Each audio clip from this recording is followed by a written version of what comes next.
Assalamualaikum warahmatullahi wabarakatuh. Perkenalkan, nama saya Muhammad Hafiz Ramadan. Di sini saya akan membahas tentang sejarah peradaban Islam di Denmark. Seperti apa sejarah peradaban Islam di Denmark?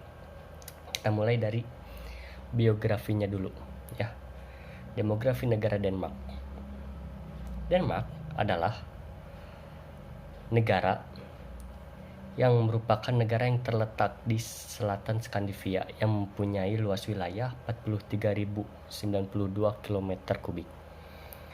Walaupun Denmark terletak di Skandinavia, namun Denmark termasuk ke Uni Eropa.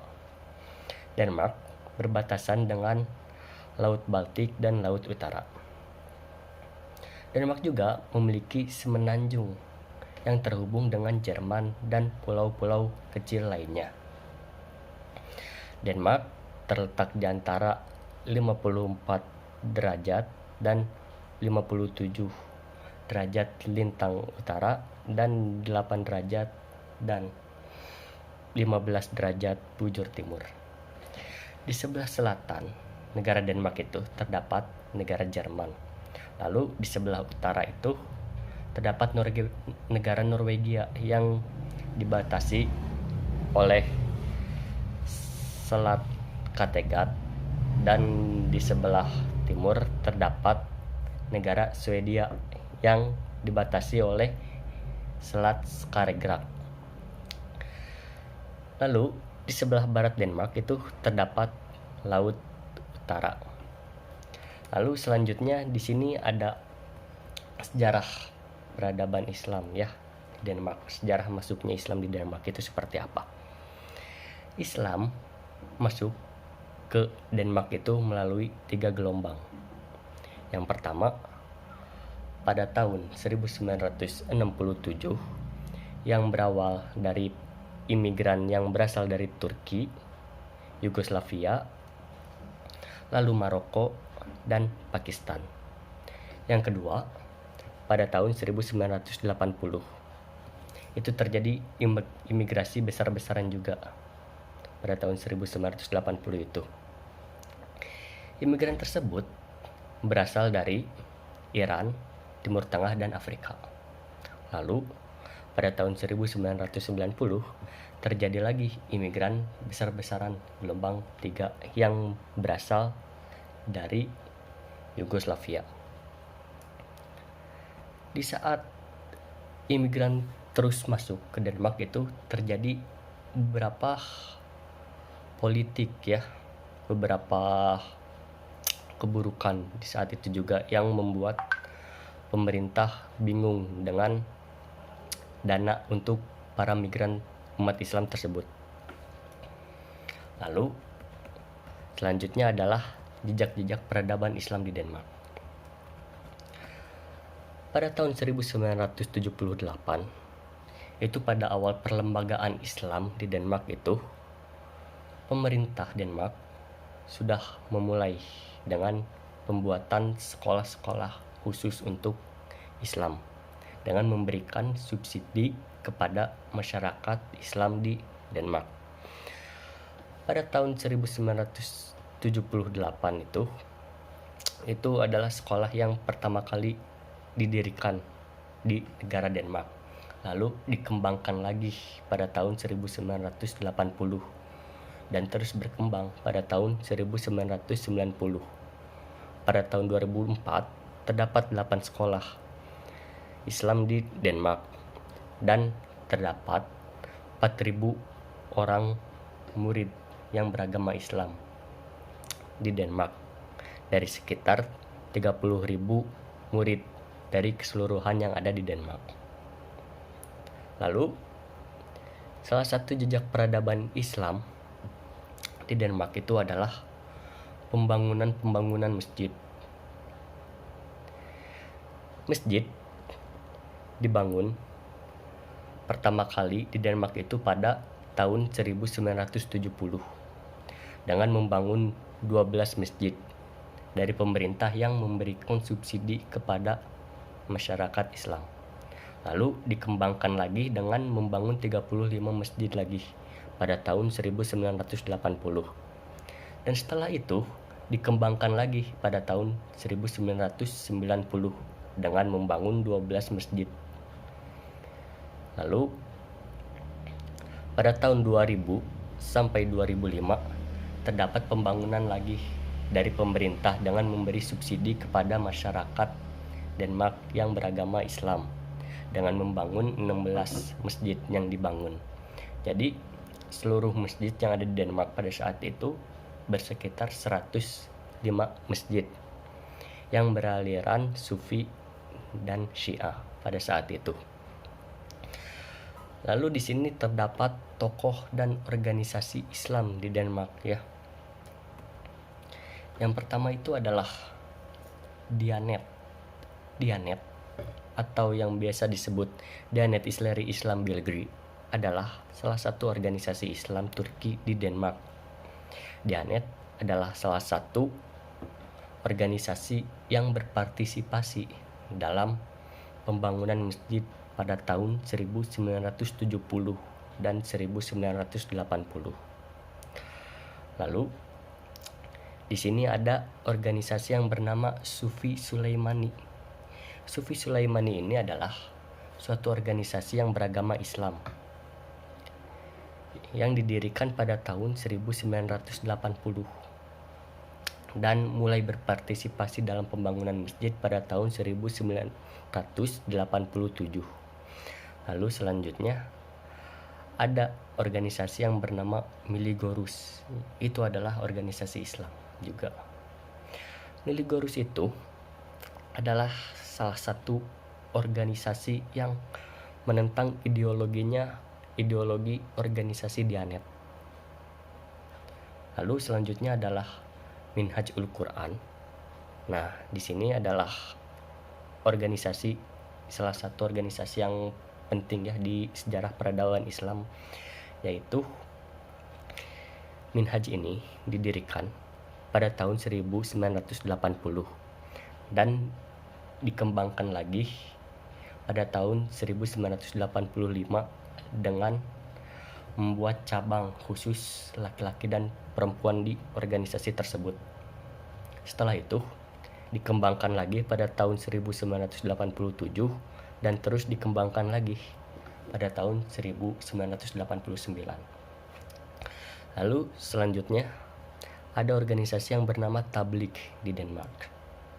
Tabligh adalah organisasi Islam yang didirikan pada tahun 1987 dan mulai berkembang pada tahun 1984. Lalu ada organisasi yang bernama Ahbas. Nah, organisasi Islam ini beranggotakan dari para imigran dari Lebanon dan didirikan pada tahun 1980. Selanjutnya ada yang namanya Rabitat. Rabitat adalah organisasi atau yang biasa disebut Muslim World League. Adalah organisasi yang didirikan pada tahun 1970. Dikarenakan aktivitas dalam umat Islam itu jadi mulai berkembang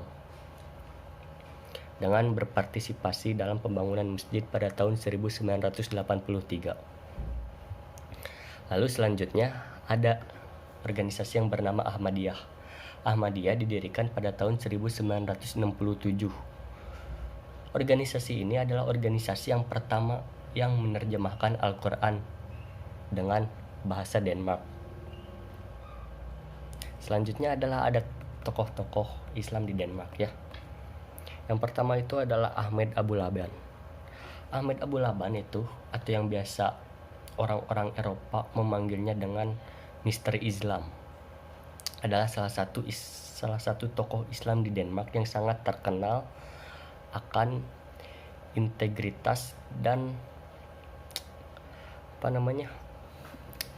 dan sangat dihormati oleh masyarakat Islam di Denmark, terutama pada saat kejadian salah satu kabar berita yang majalah Denmark yang membuat pelecehan Nabi Muhammad. Ahmed Abu Laban turun tangan dan memulai protes kepada pemerintah pada saat itu. Lalu selanjutnya ada yang bernama Abdul Wahid Pedersen. Abdul Wahid Pedersen ini adalah seorang mu'alaf dan dia mencirikan dirinya sebagai Salafi Sufi. Dia juga membuat beberapa judul buku yang salah satunya terkenal dengan Halal Hippie, salah satu judul bukunya. Lalu selanjutnya adalah Nasser Khader. Nasser Khader adalah tokoh Islam di Denmark. Ia adalah seorang politisi dan anggota parlemen terkenal di Denmark. Ia juga membuat organisasi Islam yang bernama Demokratis Islam. Lalu selanjutnya ada kehidupan umat Islam kontemporer di Denmark. Jadi keseharian umat Islam ini adalah yang pertama itu setiap hari anak-anak muslim terpapar pada cara hidup dan kebutuhan hidup di Denmark. Mereka diajarkan budaya dan agama Islam oleh organisasi-organisasi Islam dan masjid-masjid. Lalu pembelajaran Al-Quran di sekolah. Lalu umat muslim juga banyak yang bersekolah di sekolah Kristen, dikarenakan sekolah Kristen itu adalah sekolah yang tinggi akan toleransi agama, lalu disiplin dan sopan santun yang terkenal. Selanjutnya ada problematika kehidupan umat muslim di Denmark. Salah satunya adalah bahwa pekerja perempuan di Denmark itu dilarang memakai jilbab dilarang memakai kerudung pada saat bekerja dan tidak boleh berdoa di saat bekerja oleh masyarakat Denmark, sepertiga dari masyarakat Denmark tersebut.